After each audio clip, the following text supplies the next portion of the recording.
On va faire ce qu'on appelle le test de la cuillère. Imaginez une cuillère en inox, objet du quotidien. On va la décortiquer ensemble. Tout d'abord, il y a l'alliage, acier inoxydable, minerai de fer, nickel, chrome. Il nous faut des mines, de l'extraction, de la concentration, de la sidérurgie, des hauts fourneaux, de l'affinage, du contrôle de composition. La tôle, du laminage à chaud puis à froid, des recuits, du décapage acide et du tréfilage. La forme, de la découpe, de l'emboutissage, du matrissage, des presses, des machines-outils de précision, des outils trempés, des lubrifiants techniques. La surface, polissage mécanique, passivation chimique, bain, normes d'alimentarité. Les machines qui font tout ça, elles-mêmes faites de pièces usinées, d'électronique de pilotage, de capteurs, de logiciels, de pièces d'usure à remplacer. C'est typiquement ces machines-là qu'une unité politique décente doit être capable de construire. Et partout, évidemment, énergie, énergie, énergie.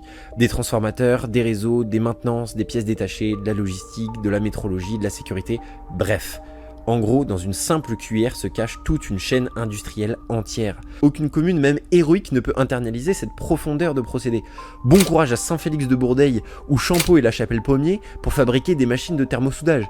Non mais vous voyez ce que je veux dire, il faut une coordination de grande échelle pour prioriser, investir, maintenir, bref, pour faire tenir la division du travail. Sans elle, on ne revient pas au simple et au beau. On retombe dans une forme assez pénible et précaire de vie. Parce que faut pas imaginer que notre peuple voudra gentiment retrouver un mode de vie ultra frugal. Le capitalisme, il est clairement passé par là. Après, je suis pas là pour vous vendre des saucisses. Bien sûr qu'on pourra pas obtenir une France dignement habitable et en même temps continuer d'accumuler les iPhone 38 et les SUV de 2 tonnes. Si vous aimez cette vidéo, qu'elle vous intéresse ou qu'elle vous apprend des trucs, n'hésitez pas à vous abonner.